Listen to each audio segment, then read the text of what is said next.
오늘 우리에게 주시는 하나님의 말씀은 마태복음 6장 9절에서 13절까지의 말씀입니다. 그러므로 너희는 이렇게 기도하라. 하늘에 계신 우리 아버지여, 이름이 거룩히 여김을 받으시오며 나라가 임하시오며 뜻이 하늘에서 이루어진 것 같이 땅에서도 이루어지이다. 오늘 우리에게 일용할 양식을 주시옵고 우리가 우리에게 죄 지은 자를 사하여 준 것 같이 우리 죄를 사하여 주시옵고 우리를 시험에 들게 하지 마시옵고 다만 악에서 구하시옵소서. 나라와 권세와 영광이 아버지께 영원히 있사옵나이다. 아멘. 이는 우리에게 주시는 하나님의 말씀입니다. 아멘.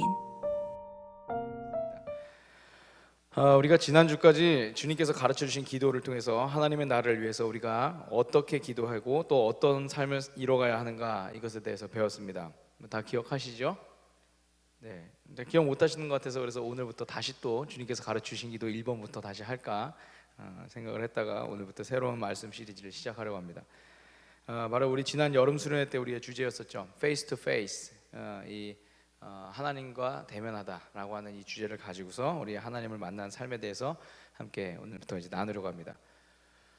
우리가 첫 번째 시간으로 우리 아브라함의 삶을 통해서 만나주신 하나님을 좀 살펴보려고 해요. 이 시리즈를 진행하다 보면 이제 사람을 통해서 우리가 같이 함께 은혜를 받을 때도 있고요. 그 사람의 인생을 좀 돌아보면서 하나님을 경험할 수도 있고요. 또 때로는 어떤 사건을 통해서도 경험할 수도 있는데 오늘은 이제 아브라함의 삶을 통해서 우리 같이 함께 말씀을 나누려고 합니다. 사실 뭐 교회를 어느 정도 다닌 분이시라면 아브라함에 대해서 저마다 뭐 한두 마디 정도는 다 하실 수 있지 않을까 좀 생각이 됩니다. 믿음으로 가나안 땅을 향해 갔던 이야기 기억하시죠? 그리고 100세가 되어서 아이를 낳은 것, 이것도 우리가 기억할 수 있습니다. 그리고 또 아들을 바친 사건도 우리가 기억에 남을 만한 그런 이야기입니다. 그런데 그의 삶을 자세히 들여다보면 사람들이 주목하고 본받아야 한다는 그의 믿음이라고 하는 그 이야기들 속에 기다림이라고 하는 또 다른 면이 존재하고 있음을 우리는 볼 수가 있습니다. 오늘 우리가 함께 읽은 창세기 16장 15절에서 17장 1절의 말씀, 우리 다시 함께 세 번역 성경으로 읽겠습니다. 시작. 하갈과 아브람 사이에서 아들이 태어나니 아브람은 하갈이 낳은 그 아들의 이름을 이스마엘이라고 지었다. 하갈과 아브람 사이에 이스마엘이 태어날 때 아브람의 나이는 86이었다. 아브람의 나이 99이 되었을 때 주님께서 그에게 나타나셔서 말씀하셨다. 나는 전능한 하나님이다. 나에게 순종하며 흠없이 살아라. 아멘. 창세기 16장 그 맨 마지막 부분과 17장 처음이 이어진 이 한 절의 사이에 어떤 변화가 있는 거 여러분 혹시 느끼셨습니까? 이 한 절의 차이에 시간의 변화가 있었는데 세월에서는 13년이라고 하는 그런 시간이 흘렀어요.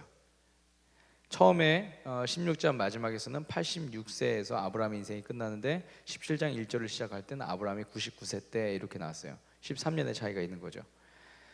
자, 그렇다면 그의 삶 가운데 이 한 절, 이 불과 이 한 절의 차이에 어떤 일들이 있었던 것일까요?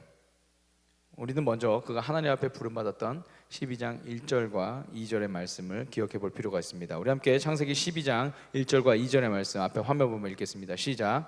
주님께서 아브라함에게 말씀하셨다. 너는 내가 살고 있는 땅과 내가 난 곳과 너의 아버지의 집을 떠나서 내가 보여주는 땅으로 가거라. 내가 너로 큰 민족이 되게 하고 너에게 복을 주어서 내가 크게 이름을 떨치게 하겠다. 너는 복의 근원이 될 것이다. 아멘. 하나님께서 아브라함을 부르셨을 때 그를 통해서 민족과 나라를 세우겠다는 약속을 하셨죠. 굳이 정확하게 정리를 하면 이렇습니다. 첫 번째는 땅에 대한 약속이 있었어요. 땅에 대한 약속이었고요. 그다음에 두 번째는 자손에 대한 약속이라고 그렇게 할 수가 있습니다. 그리고 그 약속을 믿음으로 받아들인 이 아브라함은 잘 알지도 못하는 땅을 향해서 위험한 여행을 시작을 하게 됩니다. 오직 주님께서 말씀하신 대로 그가 이제 그 길을 떠난 것이죠. 아브라함의 그 여정을 한번 지도를 보면요 이렇습니다. 굉장히 사실 아브라함의 인생 속에서 굉장히 긴 길을 갔어요. 그 우르라고 하는 그 지역에서부터 이제 출발한 거예요. 여러분 보시기에 오른쪽에서부터 왼쪽으로 이제 가면 됩니다. 우르라고 하는 곳에서 태어나서 그다음에 하란이라는 곳까지 가서 그곳에서 또 살다가 그리고 하란에서 하나님의 부르심을 받고 그리고 이제 가나안 땅까지 내려가는 그런 여정이거든요. 굉장히 먼 길을 걸어서 갔겠죠. 요즘처럼 뭐 길이 잘 닦여 있거나 평탄한 그런 길은 분명 아니었을 겁니다. 험한 산길도 분명히 있었겠죠. 어떤 길들은 학자들에 따르면은 낙타에서 내려서 낙타를 끌고 가야 할 정도로 굉장히 험한 그런 산길들도 있었다, 그렇게 이야기도 합니다. 때로는 도적들이나 아니면은 뭐 주변 민족들의 그 위협도 이들은 감수를 해야 했을 것입니다. 그런데 어찌 되었건 그런 우여곡절 끝에 이 아브라함과 가족들이 마침내 가나안 땅이라고 하는 그곳에 이릅니다. 오늘 우리가 흔히 부르는 이스라엘이라고 하는 그 자리에 이른 거죠. 그런데 이 가나안 땅에 들어가서 그가 하나님의 약속대로 바로 땅을 차지했는가? 그렇지가 않았어요. 그럼 얼마쯤 지나고 차지했는가? 또 그렇지도 않았어요. 10년이 지나도 20년이 지나도 마찬가지였어요. 하나님께서 주시겠다고 한 땅을 갖기는커녕 평생을 기다려도 그의 삶은 여전히 나그네의 삶이었고, 그리고 오히려 15장에서 하나님은 400년도 넘은 시간이 흐른 뒤에야 그 땅을 차지할 것이라고 그렇게 말씀을 하셨어요. 이게 뭐죠? 아브라함이 속은 건가요? 하나님이 분명히 불렀을 때는 땅도 주고 자손도 주겠다라고 하셨었는데, 그런데 그 모든 일들이 지금 일어나지 않았어요. 이게 뭘까요? 근데 그뿐일까요? 자손에 대한 약속 역시 마찬가지였어요. 아브라함이 하란을 떠났을 때가 75세에 떠났다 그랬습니다. 그리고 그가 아들 이삭을 얻은 것이 100세였어요. 25년 정도 시간이 흐른 거죠. 물론 그 가족들이 그 이 아브라함이 태어났던 그 고향, 그 우르에서부터 하란으로 이동했을 당시에도 아브라함 가정에는 자식이 없었습니다. 당시 이 다산을 축복으로 여겼던 이 고대 근동 사회에서 자식이 없었다라고 하는 것은 굉장히 수치스럽고 그리고 불행한 그런 일이었습니다. 저 가문은 분명 무슨 잘못을 저질렀을 것이다. 저 가문은 분명 어떠한 저주가 있는 그런 가문이다. 이런 평가를 받기에 딱 알맞은 그런 조건이었던 거죠. 그래서 이 데라가 자신들의 그 고향을 떠나버립니다. 더 이상 수치스러워서 살 수가 없어서 하란이라는 곳에 가서 그곳에 새롭게 정착을 하죠. 자, 굉장히 오랜 시간, 성경에서 기록된 것만 25년, 그리고 그 이전까지의 상황까지도 고려를 한다면 그보다 훨씬 더 긴 시간을 아브라함이 자식 없이 그렇게 살았던 거예요. 그런 아픔을 안고 우르를 떠나서 하란까지 온 이 아브라함에게 하나님께서 그런데 나타나셔서 자식을 주시겠다 이렇게 말씀하세요. 자녀를 주겠다 말씀하세요. 자, 그렇다면 아브라함의 입장에서는 어떨까요? 두 손을 들고서 완전히 환영을 할 일이죠. 자, 그런데 금방 주실 것 같던 그 자녀가 해가 지나고 장소가 바뀌어도 생기지가 않습니다. 그들 가정에 아무런 일도 일어나지 않아요. 여전히 아브라함과 사라 둘이서 살고 있는 거예요. 하란을 떠난 지 10년이 지나도 자식이 생기지 않자 결국 보다 못한 아내 사라가 자신의 몸종을 통해서 자녀를 낳으라라고 그렇게 권하죠. 하갈이라고 하는 그런 몸종을 통해서 자식을 낳아라 이렇게 얘기해요. 그리고 아브라함도 그녀의 말을 따라서 이 하갈로부터 이스마엘을 낳습니다. 우리가 오늘 읽은 그 말씀의 내용이에요. 우리가 생각했을 땐 참 현명한 생각이다, 그리고 할 수 있는 만큼 최선을 다했다라고 이야기할 수 있는데, 그런데 이 일이 하나님 보시기에 큰 잘못이었습니다. 그래서 자그마치 13년 동안이나 하나님과 아브라함 사이에 아무런 이야기도 기록되지 않아요. 우리 16장 맨 마지막 절과 17장 첫 번째 절 사이에서 나오는 그 긴 시간적인 공백은 바로 이런 배경을 담고 있죠. 자, 여러분, 그렇다면 이 시간 동안 아브라함은 뭘 하며 지냈을까요? 하나님과 교제가 없었던 이 13년의 시간 동안 아브라함은 과연 뭘 하며 지냈을까요? 그냥 단순하게 생각해봐도 이럴 것 같습니다. 이스마엘이 크는 거 봤겠죠, 그죠? 어린 시절부터 갓난아이가 자라면서 어리광을 부리는 것, 그리고 이 모든 것들을 그가 봤겠죠. 그러면서 스스로 자손을 얻는 일을 해냈으니까 나름대로 자신의 삶에 대해서 이제 만족한다라고 그렇게 생각하고 살았을 수도 있습니다. 사랑하는 여러분, 사실 신앙생활을 하면서 겪게 되는 위기는요, 하나님으로부터 아무런 약속과 비전을 받지 못해서라기보다는 하나님께서 주시는 약속과 비전이 진행되지 않고 멈춰 있는 것과 같을 때, 그때 찾아오게 됩니다. 분명 어느 정도까지는 하나님께서 이끄신다는 것을 믿고 왔는데 어느 순간 앞으로 나가지 못하는 그런 상황 말이죠. 사실 저도 마찬가지였습니다. 분명 하나님의 이끄신과 약속을 따라서 토론토라는 곳까지 가서 그곳에서 교회 개척을 하고 그곳에서 목회를 해 나가기 시작했어요. 개척 초반에는 교회가 잘 성장했고 그리고 많은 청년들이 찾아오고 그리고 우리가 나름대로 보람 있는 그런 일들을 했다라고 하면서 그렇게 목회를 잘 해나가고 있었습니다. 그런데 어느 순간인가부터 우리가 앞으로 나가지 못하고 멈춰 있는 듯한 그런 느낌을 받을 때가 있었습니다. 이때 참 답답하죠. 뭘 하고 있는가라는 그런 생각을 할 때가 있어요. 나는 과연 지금 뭘 하고 있는가? 잘못 온 것은 아닐까 이런 생각도 하게 됩니다. 시간은 점점 가는데 하나님의 약속이 이루어지는 속도가 더욱 더뎌지는 느낌도 받게 돼요. 모르긴 몰라도 오늘 말씀 속에 이 아브라함도 비슷한 생각이었을 것 같아요. 그러니까 하란을 떠나기 전 75세였고 그리고 사라가 65세에서 66세 정도의 그 사이였어요. 이때까지만 해도 아직 육체적인 능력들이 남아 있을 만한 때였다라고 그렇게 판단을 할 수가 있습니다. 그러니 그런 하나님의 약속을 듣고 이들이 동의를 했겠죠. 아 그래, 우리가 아직 늦진 않았구나. 우리가 아직 포기해야 될 때는 아니구나. 아직도 우리에게는 힘이 있구나라고 그들은 아마 생각을 했을 거예요. 75세의 아브라함과 65세의 이 사라는요. 그러니 그런 하나님의 약속을 듣고 동의도 되고 믿음도 이들이 강하게 가졌겠죠. 그런데 시간이 점점 흐르고 장소도 바뀌는데 10년까지 지나고 나니까 이들의 믿음이 완전히 지쳐버립니다. 그리고 다른 방법으로 하나님의 약속을 이뤄나갈 수 있는 길은 없는지 이들이 생각을 하게 되죠. 여러분 생각을 한번 해보세요. 참 이상한 상황 아닙니까? 약속을 주신 분이 누구예요? 하나님이에요. 약속을 주신 분은 하나님이신데 그런데 그것을 이루겠다고 덤벼드는 사람들이 있습니다. 누굽니까? 사람들이 덤벼들어요. 약속은 하나님이 주셨는데 그것을 이루겠다고 사람들이 덤벼드는 거예요. 그래도 그들 나름대로 자식을 낳아서 구색을 맞추긴 했어요. 그런데 그것이 이들 가정의 올무가 되었다라고 성경은 말씀하고 있죠. 자그마치 13년 동안이나 하나님과의 교제가 멈췄다는 거죠. 하나님과의 약속이 다 이루어졌기 때문에 그 모든 것들이 멈춘 것이 아닙니다. 믿음의 상태에 문제가 있었기 때문에 이들과 하나님과의 그 관계가 멈췄던 거예요.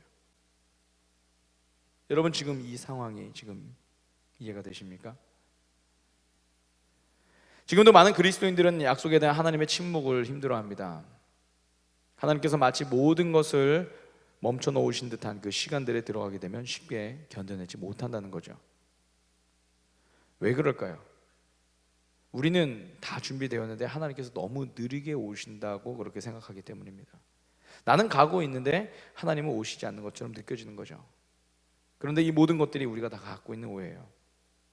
제가 이렇게 설명을 해보겠습니다. 축구를 하다 보면 또 축구 얘기를 들었어요. 어쩔 수 없어요. 제가 제일 좋아하는 게 축구입니다. 축구 얘기를 하다 보면 상대편이 아닌 같은 편과도 싸움이 나는 경우가 있어요. 이게 사실 굉장히 드문 경우예요. 근데 어떤 경우에 싸우냐면은 그날 처음 모여서 같은 팀 된 사람들 있죠. 저 이제 캐나다에 있을 때도 외국 친구들이랑 가끔 공원에서 공을 차고 막 이러는데 저희 살던 쪽에는 이제 조금 남미 쪽에서 온 그런 중남미 쪽에서 온 친구들이 좀 많이 있어요. 그래서 이제 그냥 겉보기에는 되게 좀 약간 거칠어요. 이렇게 막 슬랭 쓰고 맨날 막 이렇게 얘기하는 그런 친구들이 있었어요. 네, 끝에마다 막 이렇게 얘기하는 그런 친구들이에요. 재밌어요, 막 같이 하다 보면. 근데 이 친구들 하면 특징이 있습니다. 얘네들은 패스를 안 해요. 농구를 해도 마찬가지예요. 패스를 안 해요. 그냥 그대로 가요. 근데 우리는 한국 사람 이타적이잖아요. 이렇게 공을 잡으면 누구한테 패스하고 이렇게 하는데 공을 절대 주지 않아요. 제가 분명히 좋은 자리에 있는데도. 그리고 자기들이 막 드리블 하다가 결국 뺏깁니다. 그리고 나서는 또 이제 뺏기면은 이제 같은 편에 있던 친구 중에서 또 막 이래요. 그날 처음 만난 친구죠. 너 왜 패스 안 했냐고. 그럼 막 이제 막 실랑이를 붙어요. 그러면 둘이 막 어떤 때는 막 욕도 하기도 하고 막 이렇게 거의 싸움 일보 직전까지 막 가요. 막 그렇게 해서 이제 막 가는 거예요. 자, 그럼 이제 보세요. 패스를 안 한 사람이 잘못일까요? 일반적으로 그렇게 생각할 수도 있는데 그런데 꼭 그렇지만도 않아요. 뒤에서 이제 패스를 하는 사람의 입장을 보면 공격하는 사람 저 앞에 있고 뒤에서 패스하는 사람 입장에 보면 공격수가 보지 못하는 것들도 많이 있는 거예요. 예를 들면 공격수 뒤쪽에 공격수는 보지 못했는데 수비가 다가오고 있다든지 아니면은 길이 좋지 않다든지 이런 것들이 있는 거죠. 아니면 이제 오프사이드라고 하는 그런 파울에 걸려 있다든지 이런 것들도 있어요. 또는 근본적으로 공격수가 그 위치에서 공을 받아봐야 얘가 못 넣을 것이다 라고 하는 그런 생각도 하실 수가 있는 거죠. 그러다 보니까 패스를 주지 않는 거예요. 자, 그런데 그런 상황을 잘 모르고 있는 이 공격수는 막 화를 냅니다. 너 왜 나한테 패스 안 해주냐 맨 막 이러면서 이제 이야기를 하는 거예요. 막 싸웁니다. 자기 입장에서는 뭐예요? 공만 오면 반드시 성공할 것이다 라고 하는 그런 믿음이 막 있는 거죠. 그런데 이런 사람들이랑 축구를 하면요 굉장히 힘이 들어요. 몸만 안 주면 막 힘이 들어요. 사실 뭐 멀리 가지 않아도 돼요. 우리 조기 축구회 하시는 그 아저씨들이랑 막 공차도 비슷합니다. 가만히 계시면서 공 안 줬다고 맨날 뭐라 그래요. 네. 반면 이제 정말 뛰어난 공격수들이 있어요. 그러니까 공 차다 보면 정말 뛰어난 공격수들이 있는데 이 사람은 자기가 패스를 받기 전에 좋은 위치에 있으려고 막 끊임없이 움직여요. 골대에서 멀리 떨어져 있는 줄 알았는데 갑자기 어느 순간 골대 앞으로 달려가 있고, 그리고 수비수 뒤쪽에 있는 줄 알았는데 갑자기 수비수 앞쪽으로 치고 나와 있고, 그리고 순간적인 움직임으로 막 수비수를 막 뭐 이렇게 제쳐버리고 막 이런 것들이 있어요. 공 없이도 막 계속 움직이는 거예요. 그런데 그러다 보면 정말 멋진 골이 딱 나옵니다. 진짜 같은 편 동료가 패스한 발에 그 발만 갖다 대서 골이 딱 되는 거죠. 사실 겉으로 보이면은 이게 굉장히 쉬워 보이는 그런 일인 것 같은데, 그 골을 넣기까지 이 공격수가 이리 움직이고 저리 움직이고 막 했던 그것들을 생각하면 얼마나 열심히 이것을 준비했는지 알 수 있어요. 그리고 같은 팀끼리도 서로 신뢰가 있는 거죠. 어떤 타이밍에 패스가 들어가고 그러면 공격수가 움직이면 골이 될 것이다 라는 이런 것들을 이제 서로 아는 겁니다.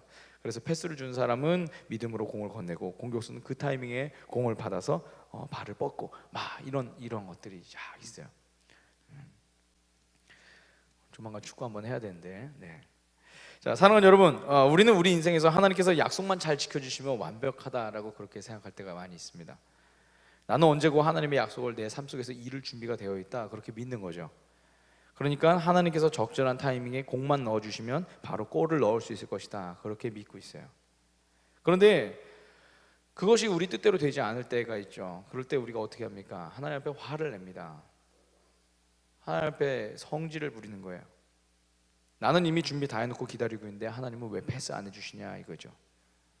오늘 아브라함의 삶을 통해서도 마찬가지입니다. 아브라함의 시각에서 이렇게 본다면요, 아버지 집을 떠나서 떠나라라고 하는 곳까지 하나님 말씀을 따라서 떠났어요. 그리고 가라고 하신 그 땅에 도착을 했습니다. 그런데 그 땅을 얻게 되는 공이 오지 않았어요.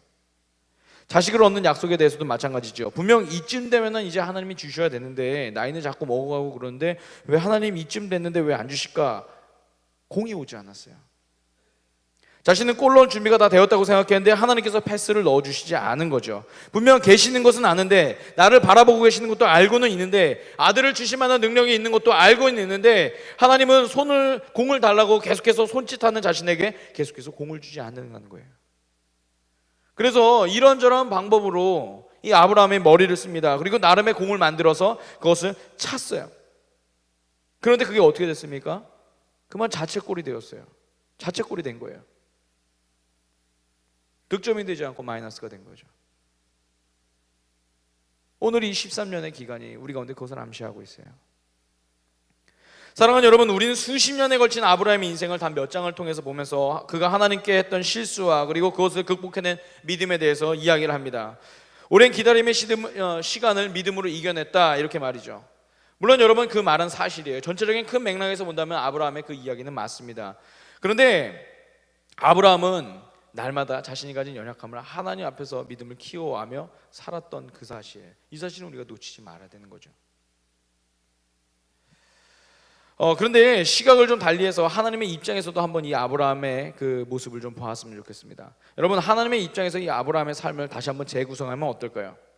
그 약속이 이루어지도록 기다리셨던 분, 그것은 뭐냐면 패스 좀 해주세요 라고 손을 드는 이 아브라함이 아니라 오히려 하나님이셨다라는 거예요. 하나님께서는 아브라함이 열방의 아비가 될 만한 사람이 될 때까지 기다리고 또 기다리신 것이라는 거죠. 심지어 그가 하나님의 뜻과 전혀 상관없는 실수들을 할 때에도 하나님 계속해서 기다리세요. 그러다가 때가 됐을 때 그에게 멋진 패스 하나를 다 건네주십니다. 아브라함이 발만 대도 골이 들어갈 수 있도록. 아브라함이 바로 그런 하나님을 만난 거죠. 이미 수도 없이 그가 하나님을 대면하고 하나님의 약속을 만났었지만, 그런데 오늘 17장 1절에서 만난 하나님, 그의 나이 99세 때에 만난 하나님의 부르심은 그의 인생의 새로운 국면을 여는 그런 새로운 만남이었다는 거예요. 페이스 투 페이스, 하나님과 대면했던 그 자리, 99세 때 하나님과 대면했던 그 자리는 달랐다는 거죠. 하나님의 기다리심과 아브라함의 순종이 다시 만났던 그 자리. 사랑하는 여러분, 하나님께서 당신의 백성들을 만드시는 과정도 마찬가지입니다. 하나님께서는 이스라엘 백성들을 출애굽시키신 후에 불과 몇 개월이면 갈 수 있을 그 빠른 길을 두고 돌고 도는 광야의 길을 선택하고 계세요. 왜 그러셨을까요? 우리 함께 출애굽기 13장 17절의 말씀을 읽겠습니다. 시작. 바로는 마침내 이스라엘 백성을 보냈다. 그러나 그들이 블레셋 사람의 땅을 거쳐서 가는 것이 가장 가까운데도 하나님은 백성을 그 길로 인도하지 않으셨다. 그것은 하나님이 이 백성이 전쟁을 하게 되면 마음을 바꿔서 이집트로 되돌아가지는 않을까 하고 염려하셨기 때문이다. 빠른 길이 있었던 거예요. 아주 빠른 길이 있었어요. 요셉이 지나왔던 길이고 아브라함이 지나왔던 길이고 이미 그의 선조들이 왔다 갔다 했던 그 길이 있었어요. 이들도 알고 있었어요. 그런데 하나님이 그 길로 인도하지 않으세요. 홍해로 인도하세요. 홍해로 인도하신 뒤에 다시 광야로 가게 하세요. 자, 여러분, 근데 당시 이 상황을 한번 생각해 보세요. 자, 출애굽을 막 했던 이 이스라엘 백성들 한번 보세요. 믿음과 의욕으로 친다면 여러분 10가지 그 재앙 자기 눈앞에서 다 봤잖아요. 그 애굽 땅에서 일어났던 그 10가지 재앙을 다 보지 않았습니까? 재앙을 다 보고 하나님의 전능하심을 경험한 이 이스라엘 백성보다 앞설 사람들은 과연 있을까요? 이들보다 믿음과 의욕이 더 많은 사람들이 있을까요? 없겠죠. 이들은 이미 모든 것들을 다 보고 나온 사람들이에요. 그런데 그럼에도 불구하고 하나님께서는 이스라엘 백성들이 준비가 되지 않았다고 생각을 하세요. 공을 좁아야 엉뚱한 데다 차버릴 것이 뻔하다 말이죠. 그래서 이들을 홍해와 광야의 길로 돌아가게 하십니다. 그리고 그곳에 계속해서 하나님은 준비를 시키세요. 하나님께서 공을 주셨을 때 이들이 발을 뻗어서 멋진 골을 만들어낼 수 있도록 하나님은 그때까지 계속해서 기다리신 거예요. 이스라엘 백성들이 기다린 것 같지만 실제로 성경 속의 이야기는 하나님이 그들을 기다리셨다 이렇게 말씀하죠. 드라마 허준 그리고 이산 좀 오래된 드라마라서 여러분 기억하신지 모르겠습니다. 그때 그 OST를 만드시고 지금도 세계 곳곳을 다니면서 복음을 전하는 그 플루티스트 송슬라모 집사님의 그 책을 보면요, 우리 교회도 한번 오셨어요. 저는 제가 온 지 얼마 안 돼서 이제 저희 교회도 한번 오셔갖고 이제 말씀을 연주도 하시고 말씀도 전해 주셨었는데 우리 청년 공동체에 못 들어갔고 제가 한번 꼭 초대하려고 합니다. 그 책을 보면요, 이분이 굉장히 힘들고 어려웠던 유년 시절을 보내던 중에 하나님께서 플룻을 통해서 그의 길을 열어주시고 비전을 주셨다는 그런 고백을 듣게 됩니다. 자, 그런데 그분의 인생을 보면요, 잘 풀려나가는 것 같다가도 멈춰서 한참을 기다리는 시간들이 있었어요. 대표적인 것이 스위스 유학 시절에 사랑했던 애인을 잃고 그리고 기차에서 플룻을 도둑맞은 사건이었어요. 플룻이 한두 푼짜리 플룻은 아니었어요. 만일 그 사건 이후에 하나님께서 즉각적으로 솔라모야 내가 너를 사랑한다 하면서 즉각적으로 딱 싸매주시고 그리고 바로 다른 조치들을 주셨으면 예를 들어 새로운 플룻을 주셨다든지 이랬으면은 상황은 쉽게 돌아갔겠죠. 이 상황은 이랬지만 그런데 하나님은 나에게 더 많은 것을 주셨구나 이렇게 이제 쉽게 우리가 받아들일 수 있을 텐데 그런데 그렇게 되지 않았어요. 오히려 학교에서는 이 플룻을 잃어버린 이 송솔라모 선생님을 향해서 당신 그런 식으로 살면 학교를 더 이상 다닐 수 없다 이렇게까지 이제 협박을 하는 거예요. 반 이제 퇴학 통보를 날린 거죠. 억울하게 경찰 조사까지도 그에게 들어옵니다. 그리고 자기를 키워주었던 그 유모 할머니의 죽음까지도 그가 또 감당을 해야 했었어요. 결국 이 송솔라모 집사님은 자살을 해야겠다라는 그런 결심을 하게 됩니다. 송슬라모 집사님의 그 입장에서는 하나님께서 멋진 어시스트 하나 해주실 줄 알았는데 그런데 그렇게 하지 않으셨던 거예요. 그러나 그 시간을 다 견디고 난 뒤에 하나님께서 주시는 그 사랑을 그가 더 크게 느끼게 됩니다.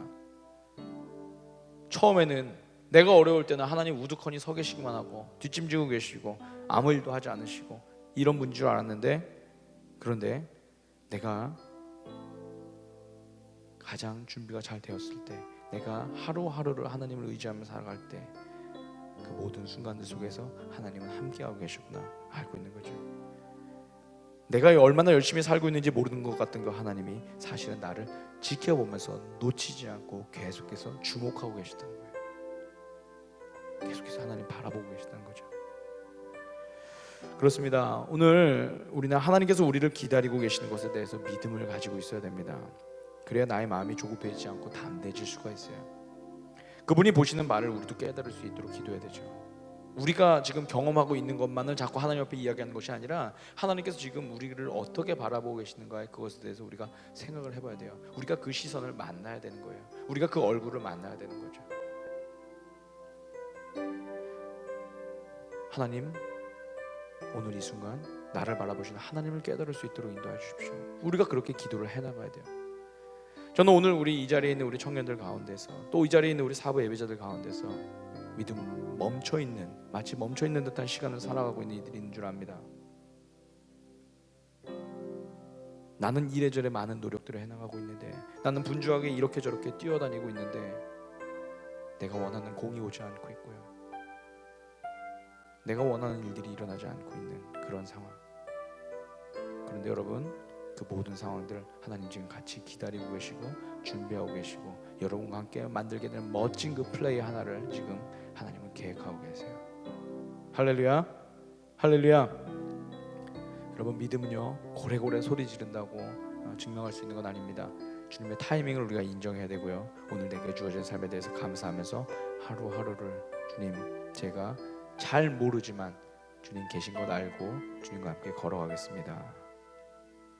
우리가 이렇게 걸어갈 때 하나님께서 우리 가운데 주시는 그 은혜들을 경험할 수 있을 것 같습니다.